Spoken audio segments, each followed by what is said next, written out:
Santo. Amén. Amén. Lista. Señor Jesús, quédate con nosotros, porque el día declina, no solo el día de estas horas que estamos viviendo, sino también nuestra vida. Muchas veces parece oscurecerse, pero estando tú todo se ilumina. Acompáñanos como a los compañeros de Emaús que iban desanimados a su casa, pero tú levantaste su esperanza y los llenaste de nuevos bríos para seguir caminando. Tú que vives y reinas por los siglos de los siglos. Amén. Estamos hablando en general de la vida moral del cristiano, o sea, simplemente la vida del cristiano. Y hemos visto recientemente las virtudes, aquellas disposiciones habituales que nos inclinan, que nos ayudan a hacer el bien. Pero en la vida humana no todo es miel sobre hojuelas, no todos son virtudes. Desgraciadamente también hay pecados. Si todo fuera virtud, si todos practicáramos la virtud, tanto las virtudes humanas como la fe, la esperanza y la caridad, pues esta vida sería muy diferente, ¿verdad? Lo que llena de dolor, de sufrimiento esta vida son las actitudes humanas incorrectas. Podría haber un pequeño margen para sufrimientos causados por la naturaleza, por la enfermedad, dado que somos criaturas limitadas, pero eso sería una mínima parte. La mayor parte del sufrimiento, de dolor en el mundo es causado por nosotros mismos, unos contra otros o también contra nosotros mismos. La vida de cristiano pues es una vida de seguimiento de Cristo, el hombre perfecto y que sin embargo sufrió mucho en esta vida, también a causa del pecado, no del propio sino del pecado de los hombres. Pero su sufrimiento fue redentor, su vida fue ejemplar, él queda como modelo de la vida cristiana, sabiendo que no podemos evitar el sufrimiento, pero que si existe una vida virtuosa y sobre todo llena de amor, como les decía, muchas de esas causas de sufrimiento se suprimen. Vamos a hablar ahora ya no de la virtud, sino de lo contrario a la virtud, del pecado. No del bien, sino del mal. No de las actitudes buenas que podemos tener o que tenemos, sino de las actitudes y de las acciones malas que tenemos. Hoy se quiere hablar muy poco del pecado, más aún se niega el pecado. Dentro de una concepción secularista de la vida, el pecado prácticamente no existe. Y sin embargo allí está tan presente, tan palpable, que no lo podemos negar. Lo que pueden negar algunos es que esas acciones malas tengan que ver con nuestra salvación eterna, al no creer en la salvación eterna. Pueden negar que tengan que ver con Dios, o sea, con nuestra relación con Dios. Si no creen en Dios, pues el pecado se queda dentro del hombre mismo, o dentro de esta vida temporal. Por eso la sociedad actual es muy reacia a hablar o a escuchar acerca del pecado. Y sin embargo el pecado es un tema necesario. Como la enfermedad es un tema insoslayable para un médico, porque si nos sentimos enfermos, nos duele algo, nos sentimos indispuestos, vamos con el médico. Y él no nos va a hablar únicamente de salud o de la salud que no tenemos. Va a comenzar haciendo un diagnóstico de nuestra situación. Y entonces nos va a decir, pues usted sufre de colitis, o tiene alta presión, o tiene esto y aquello, ¿verdad? No me hable de enfermedades, yo vengo a curarme. Pues sí, pero vamos a ver de qué te vas a curar y cómo te vas a curar. Entonces, también en la vida espiritual es necesario partir de un diagnóstico, y en ese diagnóstico nos vamos a encontrar con la enfermedad, y esa enfermedad es el pecado.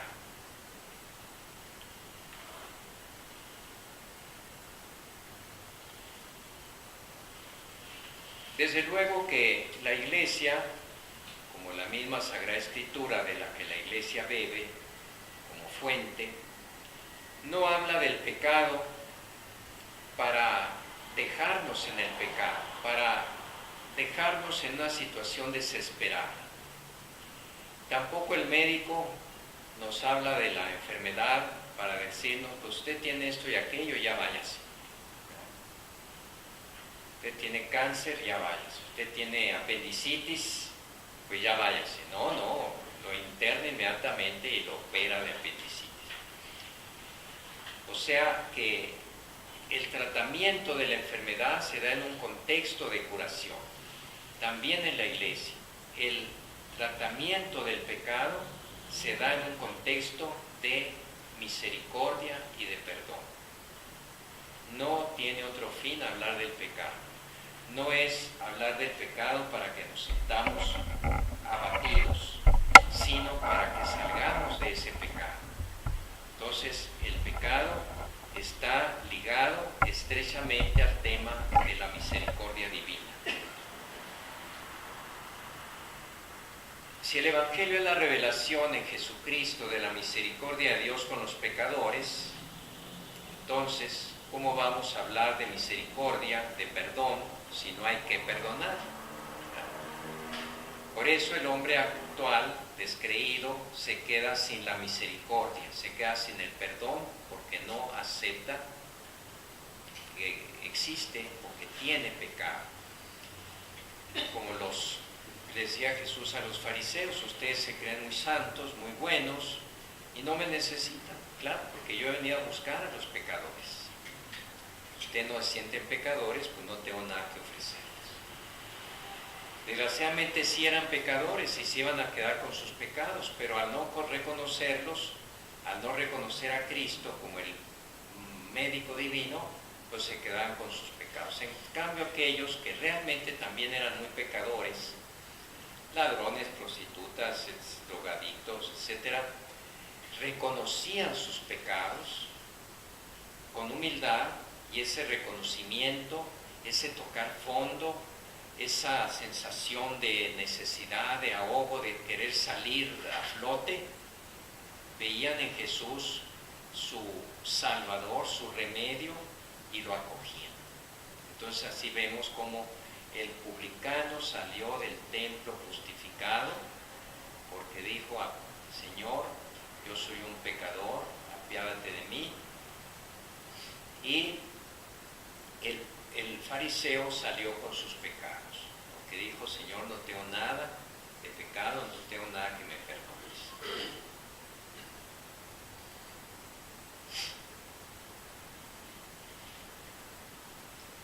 Jesús efectivamente vino, la razón de su venida es porque éramos pecadores, somos pecadores.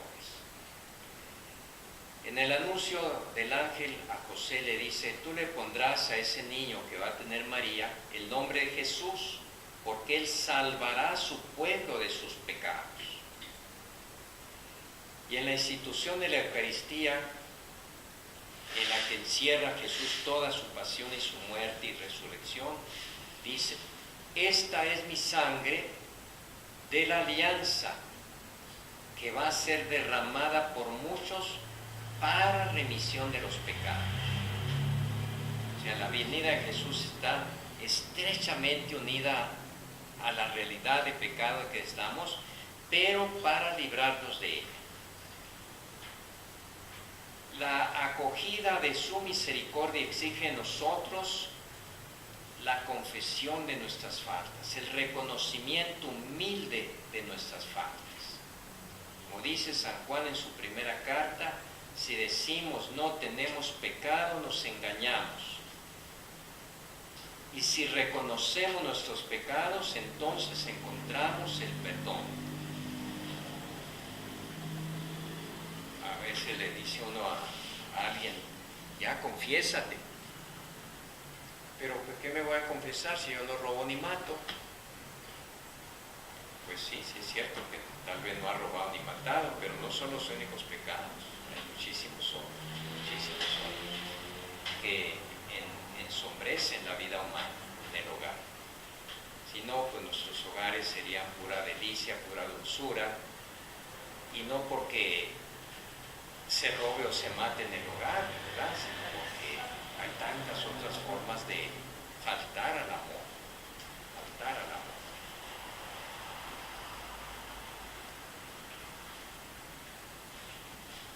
Dios en su infinita misericordia, dice San Pablo, hizo abundar, donde abundó el pecado, hizo sobreabundar la gracia.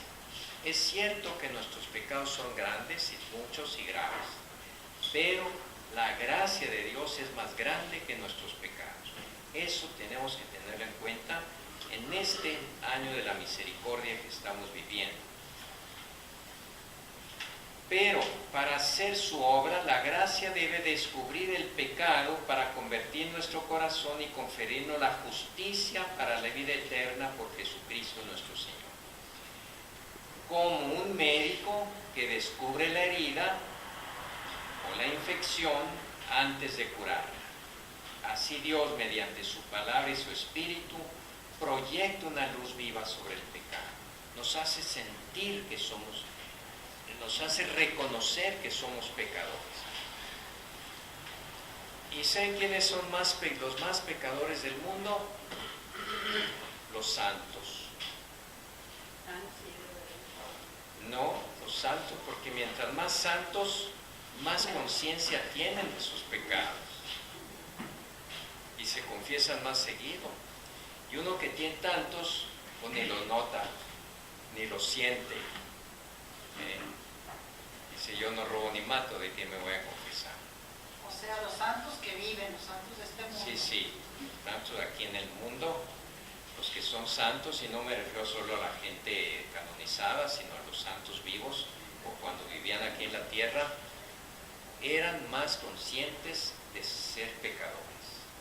Porque mientras más fina sea la sensibilidad ante la gracia de Dios, más se siente la gravedad del pecado.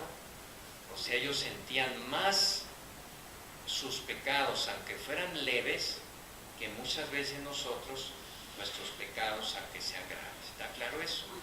¿Por qué? Porque tienen esa sensibilidad espiritual para descubrir su realidad frente a la infinita santidad de Dios. Entonces, frente a la infinita santidad de Dios, pues ¿qué le queda a uno más que como decir como Pedro, apártate de mí, Señor, que soy un pecador? Así como el que dice, reconoce pues que es sumamente pecador, pero como dice, al que más se le da, más se le va a exigir, ¿verdad? Sí. El más sabemos, somos menos ignorantes de lo que es el pecado y las faltas, pues tenemos, los que somos ignorantes, un poco menos de culpa, ¿verdad? Sí, y esto se liga, se conecta con lo que habíamos dicho de la conciencia. La conciencia es la que nos hace ver que somos pecadores o que lo que debemos hacer y no hacer. Y si hacemos el mal, nos remuerde, como decimos, la conciencia. Pero si uno no tiene mucha conciencia de hacer el mal y lo hace ya hasta por costumbre, pues ni remordimientos tiene. Mientras que un santo, con un pequeño pecado que cometa, siente remordimiento.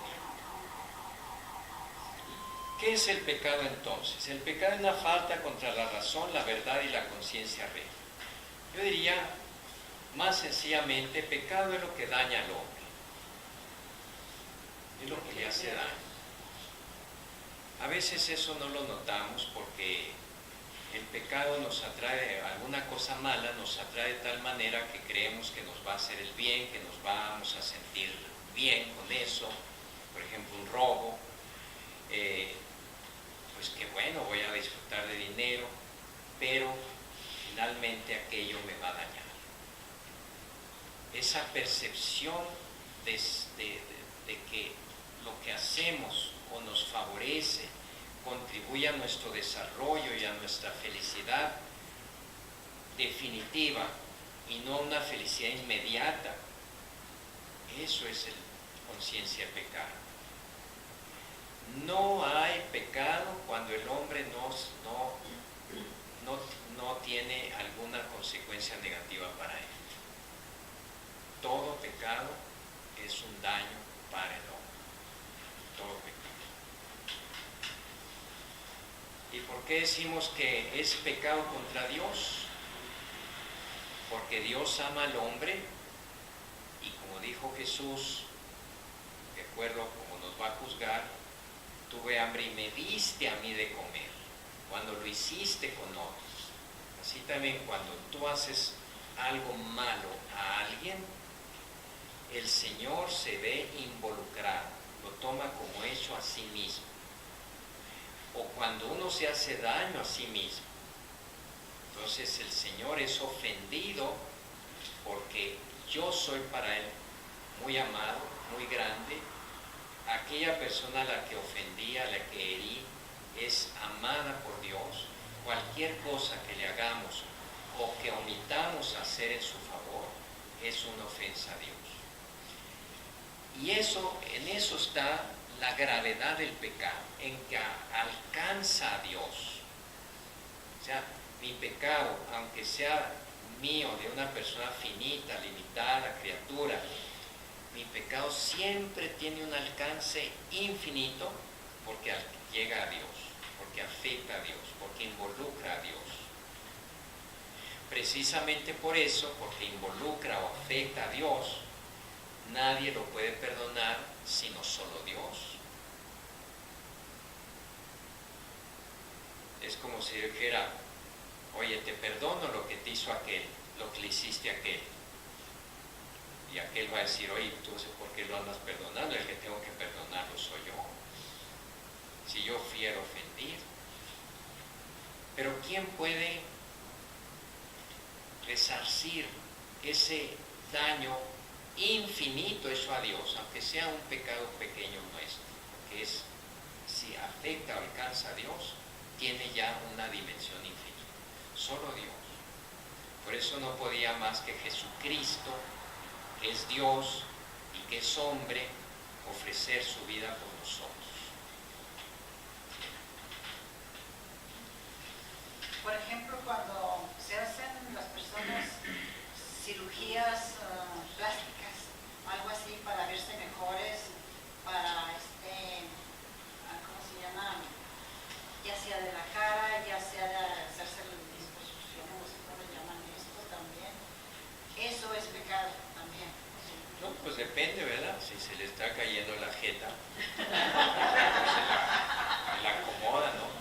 Hay muchas cirugías necesarias. Por ejemplo, si tengo yo muchas arruguitas, también. Pues quién sabe, también la motivación tiene mucho que ver, ¿verdad? La vanidad. Sí. Depende de la intención, depende de la conciencia que se tenga que hacer aquello y de que sea buena o mala en sí. Esas son las tres condiciones para que haya pecado.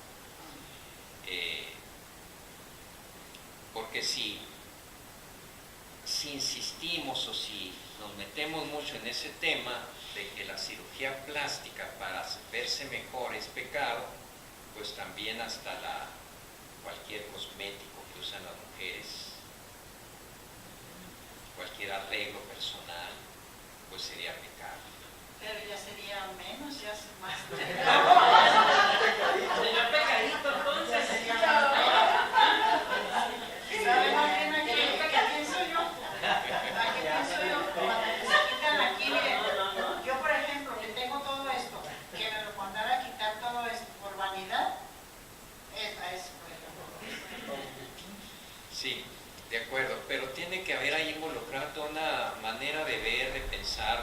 sentir, de actuar en muchos aspectos como persona vanidosa, ¿verdad? Puede ser que se sienta mal y se haga una corrección, ¿verdad?, de la nariz o de los ojos. Pues no necesariamente es pecado, ¿verdad?, cuando todo eso es moderado y para poder actuar mejor. Porque insisto, si recalcamos demasiado eso, entonces extendíamos el pecado a cualquier arreglo personal, de las uñas, del pelo, pintarse los labios o dejarse el bigote o dejarse pues sí. la Pero barba. en eso ya no estamos dañando al cuerpo. No, ¿verdad? A nadie, ni al prójimo, ni a... No, si esas cirugías dañan al cuerpo, sí es pecado. Todo lo que dañe es pecado. Eso sí, eso sí. Sí. Por ejemplo, lo que hizo esta Luchamilla, Bueno, pero ella no lo hizo para dañarse, lo hizo porque... por vanidad. Sí, de acuerdo, pero el resultado no fue el que ella esperaba, tal vez. Exacto. Pero esa es otra cosa, se equivocó. Exacto. Entonces el pecado es una ofensa a Dios. Por eso, hoy no se habla de pecado en ese sentido estricto teológico. O sea, que tenga que ver con Dios, que tenga que ver con mi salvación eterna. No es que los secularistas o racionalistas o incrédulos o agnósticos no crean que existe el mal, claro que existe, lo creen, pues que lo están viendo, todo el mundo lo ve, lo palpa. En la delincuencia, en los pleitos del hogar, etcétera, lo se palpa. Lo que no se reconoce es que eso tenga consecuencias espirituales o sobrenaturales para mí, que afecte mi destino eterno o que involucre a Dios, puesto que ni en Dios creen. Entonces, ¿en qué queda el pecado? Es una simple incorrección o imperfección que el hombre tiene que ir superando y punto. Si no la superó totalmente, pues ahí se quedó. Otras religiones, para librarse del pecado, acuden a la reencarnación. Si no se logra en este mundo librar uno del pecado, pues ya lo hará en vidas sucesivas. Pero eso involucra la idea de que el pecado, de que la liberación del pecado y la salvación es obra del hombre. El hombre se libera de eso. Y para nosotros no. El pecado, el perdón es de Dios. Claro, con nuestra cooperación. Pero la gracia es primero y nosotros tenemos que cooperar con la gracia. Por eso no se acepta hoy el pecado en este sentido cristiano que tiene la palabra. Por ejemplo, el rey David, cuando pecó de adulterio y compuso ese hermosísimo Salmo 51 que repetimos nosotros hoy como una oración bellísima, dice: contra ti solo he pecado, lo malo a tus ojos cometí. Y alguien diría, pues él no le hizo nada a Dios, ¿verdad? Él hizo mal a aquella mujer y al esposo de la mujer que lo mandó a que lo mataran en el frente de la guerra. Pero él fue consciente de que su pecado afectó su relación con Dios, lo alejó de Dios, lo apartó de Dios. Contra ti pequé, Señor. Y necesitaba el perdón de Dios. En lugar del perdón de Urias, pues ya no lo podía tener porque ya había muerto. Pero el perdón de Dios necesita de todos modos. Aunque la persona viva y me perdone, el perdón de Dios es el que definitivamente lo limpia del pecado. El pecado se levanta finalmente contra el amor que Dios nos tiene y aparta de nuestros corazones.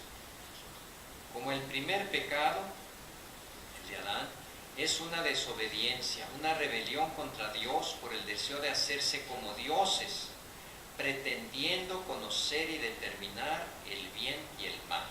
Aquí está el meollo del pecado. El pecado original que cometió Adán es básicamente la actitud de pecado o la actitud que hay en todo pecado que todo mundo cometemos. ¿En qué consiste? En que Dios nos ha creado y nos ha marcado un camino para ser felices, para vivir, y ese camino es la obediencia a la voluntad de Dios. Y el hombre le dice a Dios, ¿y por qué me dices tú lo que tengo que hacer? Yo voy a decidir. ¿Por qué voy a tener como bueno lo que tú dices que es bueno y como malo lo que tú me dices que es malo? Yo voy a decidir lo que es bueno y malo para mí. Ese es el pecado. En todo pecado, aunque sea chiquitito que cometemos, hay una actitud de soberbia y de hacerse, de decir, quítate Dios y yo me voy a poner en tu lugar. Yo voy a ser Dios para mí mismo porque yo voy a decidir lo que es el bien y el mal. Qué bonito. Pero como no somos realmente Dios, nos equivocamos. Y lo que hace el hombre, escogiendo el mal, creyendo que es bueno, se equivoca y es un desastre. Nadie hace el mal nomás porque es el mal. Algún bien busca en ello. Aunque sea el odio a una persona, algún bien busca en odiarla y en hacerle mal. Pero es un juicio equivocado de parte suya. Como criaturas se equivocan. Entonces, como criaturas de Dios, tenemos que reconocer que Dios es nuestro creador, que Dios es la sabiduría infinita, el amor infinito, la bondad infinita, de decir, yo voy a obedecer a Dios, aun en cosas que a mí me parece que no están, con las que no estoy de acuerdo.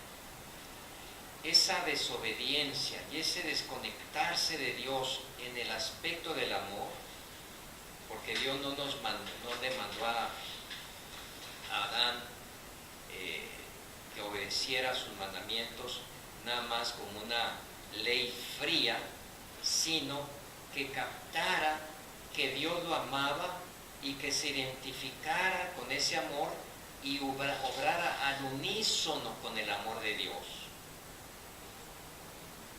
Cuando uno obedece por amor y no obligado por el miedo o por otra cosa, entonces es una obediencia fácil porque yo estoy de acuerdo con lo que me manda, porque sé que el que me manda me ama y quiere mi bien.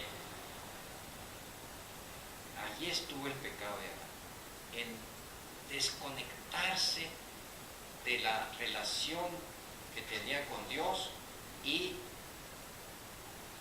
ponerse él en lugar de Dios y decir, yo voy a decidir por mí mismo lo que para mí es bueno y lo que para mí es malo. Y entonces se desató una historia humana marcada no solo por el pecado, sino por la desgracia, por el sufrimiento, por la infelicidad, porque tomando malas decisiones el hombre causó daño a sí mismo y a los demás. ¿Qué busca un esposo adúltero cuando se va con la vecina? Pues busca pasársela a todo dar, se siente bien, a aquello le conviene y no sé qué, y lo sobre todo si tiene la mitad de edad de su mujer. Pues sí, todo muy bonito. Parece que es lo mejor. Toma una decisión basada en datos muy pobres. En lugar de decir, Señor, tú me mandas que esto no sea así, que yo sea fiel a mi mujer, que la ame, que la respete, pero no, hace lo contrario y con eso causa un daño terrible a su familia, causa un daño terrible a sí mismo. Si no lo ve en esta vida, lo verá en la otra, porque aquí no siempre tenemos la prueba clara de nuestras infidelidades, pero muchas veces sí. Muchas veces en este mundo cosechamos lo que sembramos.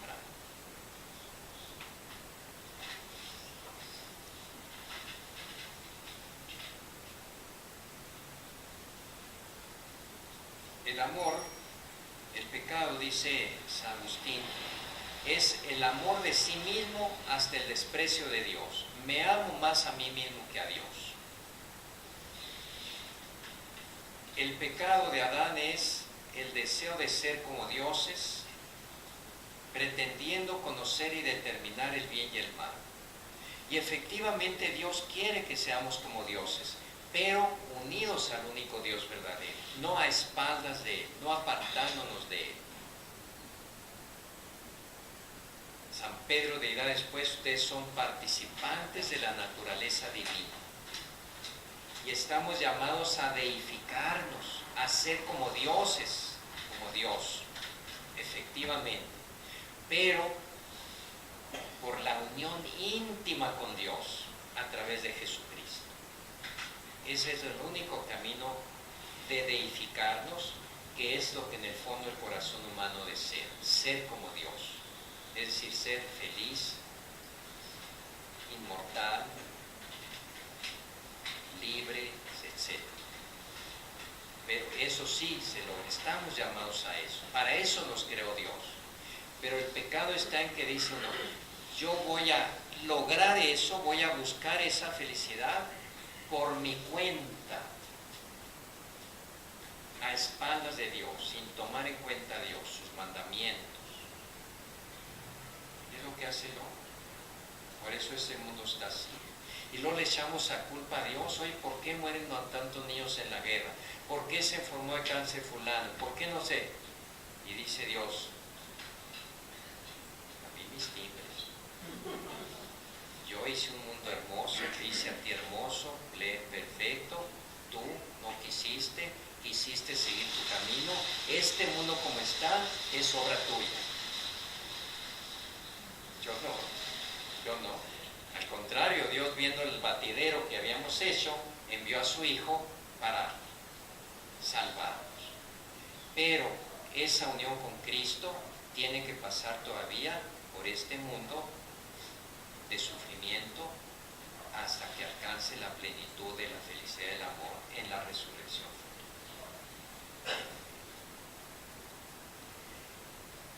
Dice la Escritura: el mundo se lo entregó Dios al hombre. Con tu libertad, haz lo que quieras con él. Te doy inteligencia, te doy voluntad, te doy un mundo hermoso, te doy mis mandamientos, te doy mi amor. Tienes todos los recursos para hacer un mundo feliz. Entonces, ¿por qué no es un mundo feliz? Porque no aprovechamos los recursos que Dios nos ha dado. Ese es el pecado. El pecado, hay diversidad de pecados. No es lo mismo matar a un hombre que asaltarlo, decir: mira, no te voy a matar, nomás te voy a robar tu cartera. Pero si además de robar la cartera lo mata, pues es un pecado más grave. Y si mata a un desconocido para robarlo, o mata a su padre o a su madre, claro que es más grave el pecado de su padre y su madre. Hay muchas circunstancias que hacen que el pecado sea mayor o menor. No solamente la falta de conocimiento y de libertad para cometer el mal, que puede disminuir la responsabilidad, sino también el tipo de pecado. La Iglesia ha manejado siempre una distinción básica de pecado venial y pecado mortal. Pecado mortal, dice, es aquel que priva al hombre de la gracia, nos priva de la caridad. No nos priva de la fe, porque puede ser que el pecador empedernido, el pecado grave, tenga fe, sí, sabe, cree que Dios existe, cree que Jesucristo, pero esa fe, como dice Santiago, no le sirve de nada, porque no está vivificada por la caridad, es decir, no vive el amor. Entonces, al traicionar el amor por el pecado, se priva de la gracia, aunque le quede la fe. Y podrá ir al infierno, aunque tenga fe, porque no tiene esa fe completa que está animada por la caridad. El pecado siempre es una falta de amor, siempre es una falta de amor. Por eso dice San Pablo y dice San Agustín, el primer mandamiento resume a todos los demás: amar a Dios y al prójimo. Todos los demás mandamientos, no matar, no robar, etcétera, pues son falta contra el primer mandamiento. ¿Quién que ama de veras a Dios y al prójimo va a robar al prójimo? Pues ¿dónde quedó el amor? Entonces, esa caridad, ese amor es del que se priva, el que priva a uno de la bienaventuranza eterna, y por eso se le llama mortal. Porque causa la muerte eterna, pero aún la muerte eterna por el pecado no es una muerte. El pecador que se condena sigue viviendo. Porque muchos dirían, pues entre que si hay vida eterna, no hay vida eterna, pues yo mejor aquí hago lo que me da la gana y me la paso mis anchas aquí haciendo mi voluntad, ¿no? Al cabo me voy a acabar. Con la muerte todo se acaba. Pues no se acaba ni para el que se va a salvar, ni para el que se va a condenar. Sigue vivo. Se le llama muerte porque es yo diría que es peor que la muerte. La muerte siquiera acabaría con todo sufrimiento, pero en este caso el sufrimiento del infierno consiste en la eterna privación de aquel que nos creó para hacer nuestra felicidad absoluta y eterna, y lo hemos perdido. Entonces uno cuenta que aquí buscó muchas cosas, se disfrutó de muchas cosas, pero no buscó la más importante de todas, a Dios. Y pecado venial, pues son pequeñas faltas que todos cometemos cuando no observamos en una materia leve la medida prescrita por la ley moral, o cuando se desobedece a la ley moral en materia grave, pero sin pleno conocimiento o sin plena voluntad, sin pleno consentimiento. O sea, puede ser que la cosa sea leve en sí misma, como decir una mala palabra a alguien. Ahí viene ese. Entonces, pues está mal. Un santo no lo haría. Imaginen Jesús echando una palabrota, aunque sí les echó sus buenas raza de Biblia. Pero era otra cosa, él estaba describiendo un estado de una situación de la persona, no era para insultarlo a él y hacerlo humillarlo y hacerlo quedar mal. Entonces, no es lo mismo eso que matar a alguien sin darse cuenta, porque efectivamente alguien puede matar a alguien sin darse cuenta, ¿no es cierto? Hay muchísimas situaciones que uno puede provocar la muerte de alguien. Si yo me echo para atrás del carro y ahí está alguien y lo atropello, yo no tenía la menor intención de atropellar a esa persona, más aún va a arruinar mi propia vida. Entonces no es pecado mortal, a lo mejor es pecado venial por no haber tenido cuidado. Pero yo no sabía que estaba allí, no lo hice con pleno conocimiento ni con plena voluntad. Entonces, Padre, y en la situación de los que van a la guerra y que matan pues, a mucha gente sin su consentimiento, obviamente, pero no tienen culpa ellos, absolutamente. pues depende allí, depende del tipo de guerra, ¿verdad? Si mandan invadir injustamente un país y uno colabora con esa guerra, pues sí es pecado. Para eso existe la objeción de conciencia, que hay países que la reconocen y otros países que no. Desgraciadamente aquí en México se acaba, me dijeron ayer precisamente, que se había eliminado la objeción de conciencia. Por ejemplo, para que un boticario venda ciertos productos dañinos, ¿verdad? O que un médico lo obliguen a practicar un aborto, en ciertos países existe la objeción de conciencia. Yo por mi fe, por mi religión, por mis convicciones no puedo hacer eso. Está bien, lo respetamos, lo vamos a pedir a otro médico. Pero aquí en México ya ni siquiera eso sabe.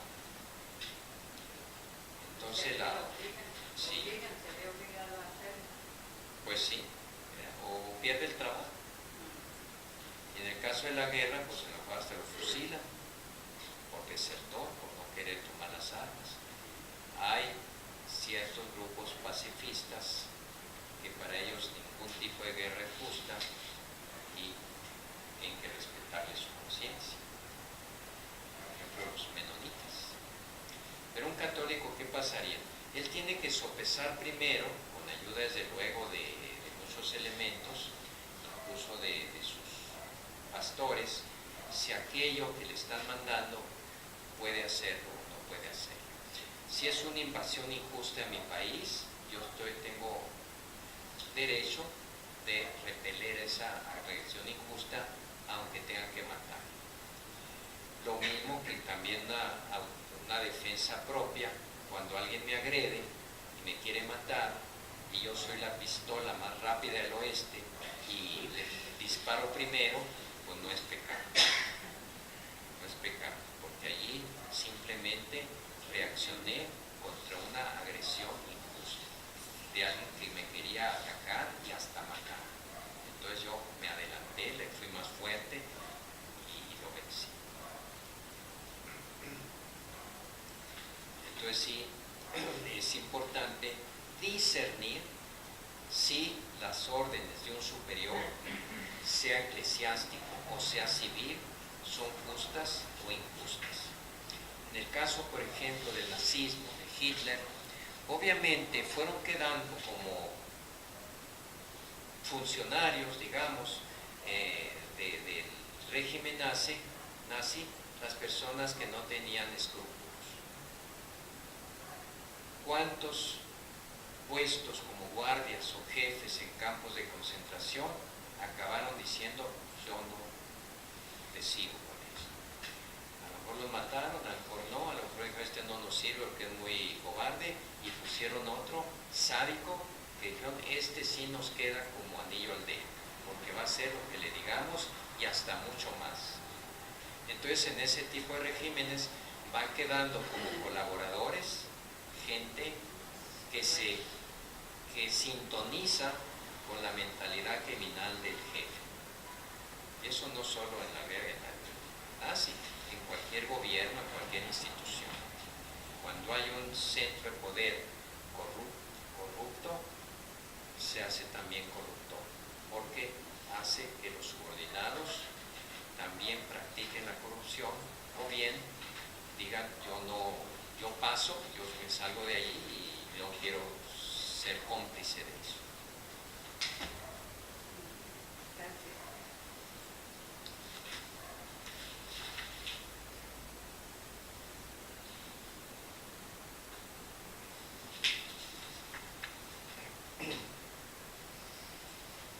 La materia grave, dice, o sea, cuando es un pecado mortal, es precisada por los 10 mandamientos, según la respuesta de Jesús al joven rico. No mates, no cometas adulterio, no robes, no levantes falso testimonio, no seas injusto, honra a tu padre y a tu madre.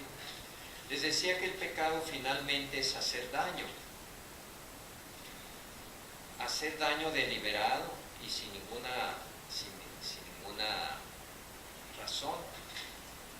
Y dependiendo de la gravedad de ese daño, pues es un pecado más grave o menos grave, es un pecado mortal o venial. Puede ser que a mí me haga daño un desaire que me hagan, una mala palabra que me digan, me molesta, pero no es para tanto, no es para tanto. Un desplante, cosas así, a que me golpeen, me tiren al suelo y me pateen. Que alguien me robe un peso a que me roben toda la quincena que tenía yo para comer. Ahí hay muchas pues diferencias.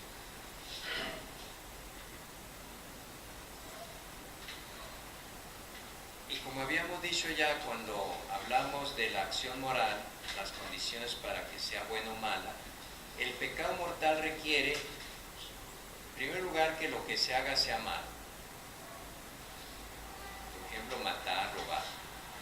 Que haya plena conciencia, o sea, que me dé cuenta de que lo estoy haciendo. Y entero consentimiento, que sea libre plenamente para hacerlo. Que pueda decir que no.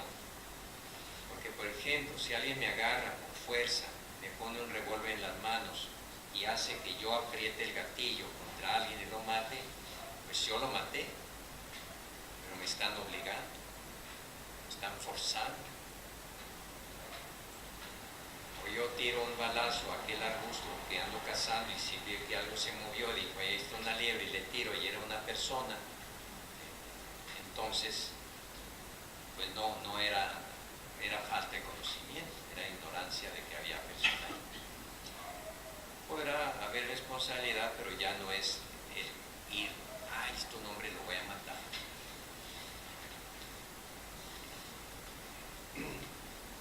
Entonces decíamos, el pecado mortal hiere gravemente la relación del hombre con Dios, lo aparta de Dios.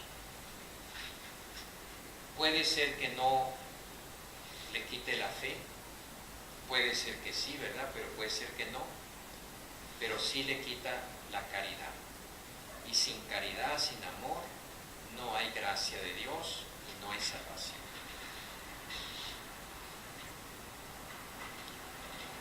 El pecado mortal es una posibilidad radical de la libertad humana, como lo es también el amor.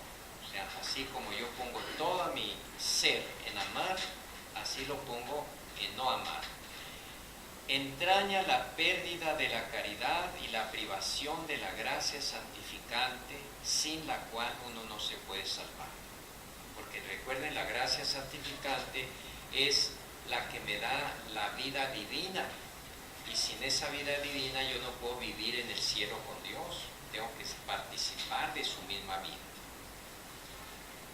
Si no es uno rescatado por el arrepentimiento y el perdón de Dios, el pecado causa la exclusión del reino de Cristo y la muerte eterna del infierno. Eso hay que decirlo claramente. Ahora casi no se quiere hablar del infierno, pero el infierno es una real posibilidad. Una real posibilidad.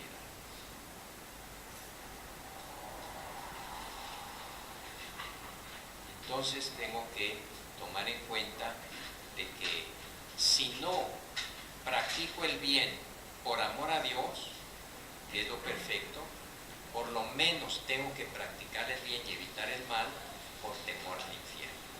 ¿Se vale eso? Sí se vale, sí se vale.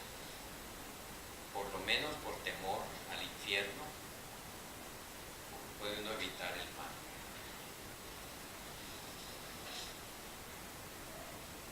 De modo que nuestra libertad tiene poder de hacer elecciones para siempre sin retorno.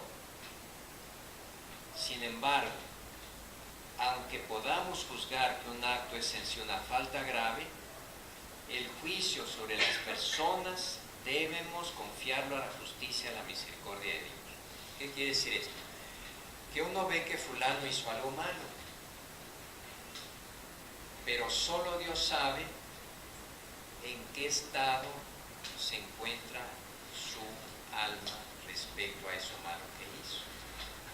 A lo mejor Dios sabe de una causa que lo dispense de un pecado grave, aunque la cosa en sí sea grave. ¿Me explico? ¿Por qué? Por su formación, por su ignorancia, por lo que sea. Uno no sabe. Por eso la Iglesia canoniza a los santos y dice fulano está en el cielo, pero nunca ha canonizado al revés a nadie diciendo fulano está en el infierno. ¿Cómo sabemos? Si al final de su vida Dios le concedió la gracia y se salvó como el buen ladrón. Si uno viendo los hechos malos de una persona, pues dice esto lo llevó al infierno. Imagínense un asesino que después de haber matado y violado y robado, se enfrenta con la policía y de repente una bala le destroza la cabeza y se muere instantáneamente, pues humanamente hablando, uno qué puede pensar, teniendo en cuenta los datos objetivos de los que uno puede echar mano. Era una persona mala, hacía cosas muy malas, murió instantáneamente en una refriega que no le dio ni siquiera decir pío o Dios mío. Pues aparentemente se fue al infierno. Pero ese es un juicio humano que debemos dar, podemos darlo siempre dejándole a Dios el juicio definitivo. Solo Él sabe qué pasó con esa persona.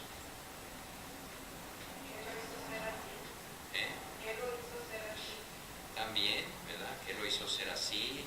¿Con qué recursos contaba para juzgar si su muerte era tan mala o no? En fin, solo Dios sabe.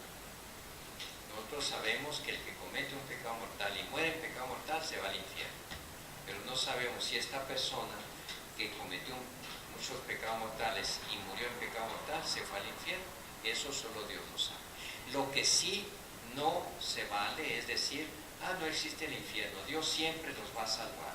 No, porque estaría jugando Dios con nuestra libertad. Decir, no se porten mal, cuidado con eso. Y luego decir, pero no se crean, al cabo de todo se van a salvar. Pues, entonces, ¿dónde quedó la grandeza de la libertad humana? Estaría burlándose de nuestra libertad humana. La libertad humana es tan grande que el hombre puede tomar decisiones incluso en contra de Dios. Y si las toma en contra de Dios, de separarse de Él, se pierde. O sea, no queramos salvar a como dé lugar a todo el mundo.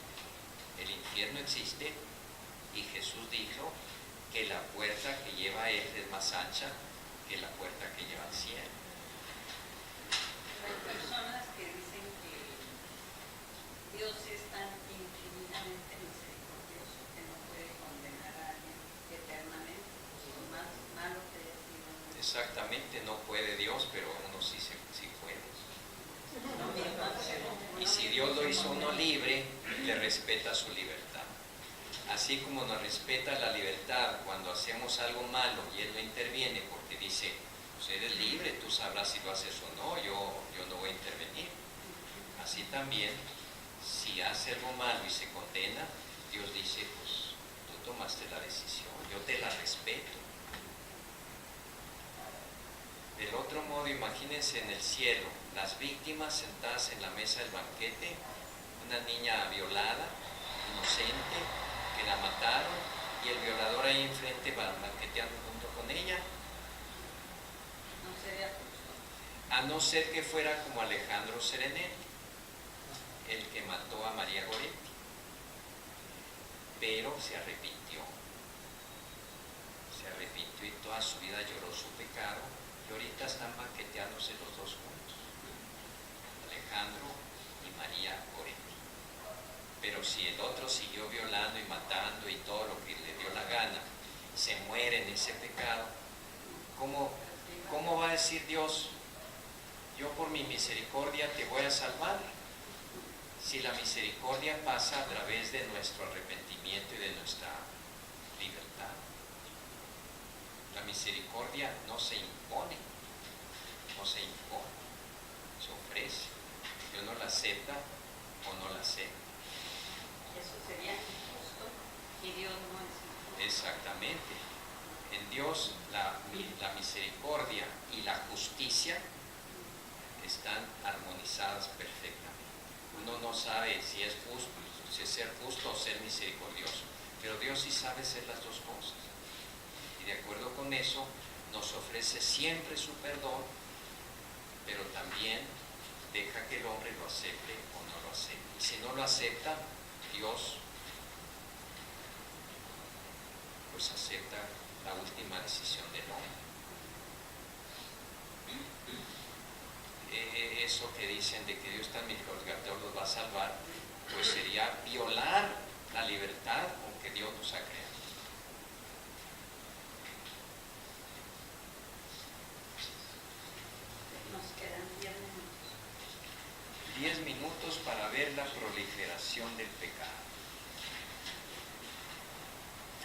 Bueno, aquí hay algo muy interesante, que es la blasfemia contra el Espíritu Santo.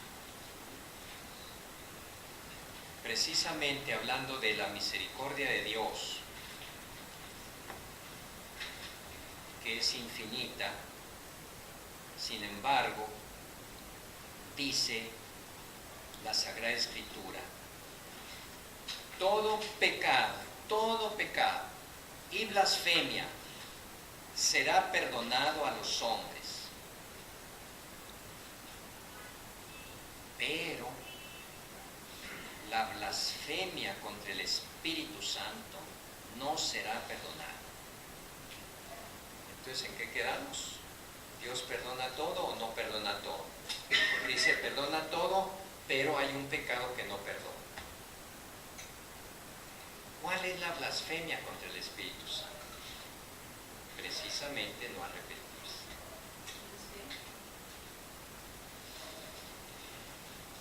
¿Por qué contra el Espíritu Santo? Porque Él siempre nos está invitando con su gracia, a través de nuestra conciencia, al arrepentimiento. Dios no lo está rechazando, endureciéndose cada vez más a Él. O sea, el pecado contra el Espíritu Santo es perseverar en el pecado, no arrepentirse. Ese pecado Dios no lo puede perdonar, aunque sea omnipotente e infinitamente misericordioso. Por lo que les dije antes, porque Él no nos impone su amor, ni nos impone su perdón, porque nos hizo libres. Si nos lo impusiera, ya no seríamos libres.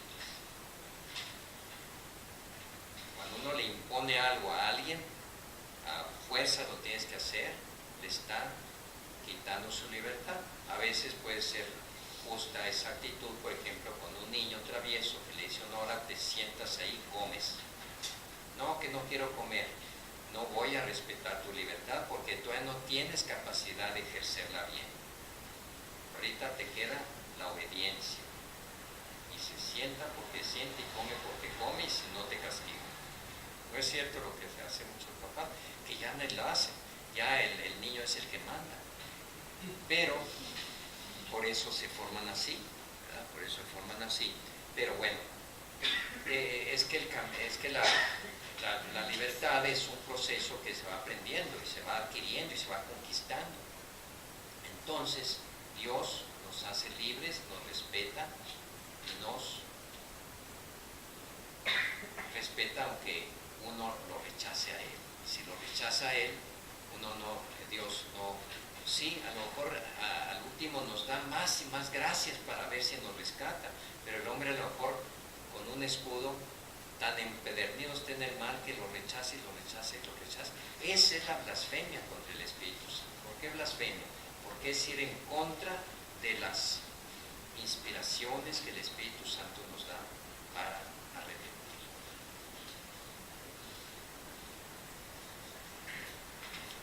El pecado crea una facilidad para el pecado. Claro, mientras más se peca, más fácil se peca. El que mata a una persona se siente horrible, pero cuando mata a 2 se siente un poco menos horrible. Cuando mata ya 20, pues ya es como matar a una mosca. Su conciencia se galvaniza, se endurece su conciencia, ya no le reprocha. Y así en cualquier pecado, no crean que nomás el matar, las mentiras.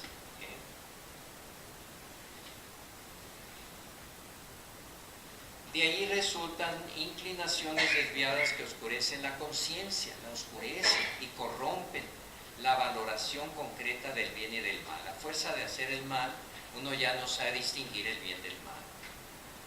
Así el pecado tiende a reproducirse y a reforzarse, pero no puede jamás destruir totalmente la raíz, el sentido moral. Siempre queda allí una lucecita que le dice, tú estás haciendo mal. A los peores pecadores, si les pregunto uno, ¿de veras eres tú que estás en tu vida todo bien y haces lo mal? No dice. Y a veces dice, ni modo, estoy condenado para siempre, pero no me arrepiento. Misterio de la libertad humana. Los vicios pueden ser catalogados según las virtudes a que se oponen, o también pueden ser referidos a los pecados capitales. Así que conocemos 7 pecados capitales, porque son como la cabeza, capital, eso quiere decir la cabeza de otros pecados. El mayor de todos es la soberbia. En eso consistió el pecado de Adán, el pecado original, la soberbia. La avaricia, la envidia, la ira, la lujuria, la gula, la pereza. Esos son los 7 pecados capitales que, si se fijan bien, son exacerbaciones o degeneraciones de actitudes correctas. La soberbia tiene como base una valoración de sí mismo que es justa, es necesaria. La avaricia tiene como base el deseo de tener bienes materiales pues para vivir, pues Dios nos hizo así. La avaricia está como parecido a la ambición. Sí, como ambición o la avaricia, codicia, ambición desmedida, es querer acaparar los bienes materiales. La envidia, el dolor de que otro tenga lo que no tengo. La ira, un carácter fuerte pues es necesario para hacer algo en la vida, pero si esa ira, ese carácter se desborda. La lujuria tiene en su base pues un sano deseo sexual, pero cuando se desborda, cuando se desboca. La gula no es más que un deseo exagerado de comer, pero quiten ese deseo de comer absolutamente, pues matan a la persona. Ni tanto que queme al santo, ni tanto que no le alumbre, ni te vas a comer todo el pastel, ni dejes de probar tantito. Las dos cosas, los extremos son mal. La pereza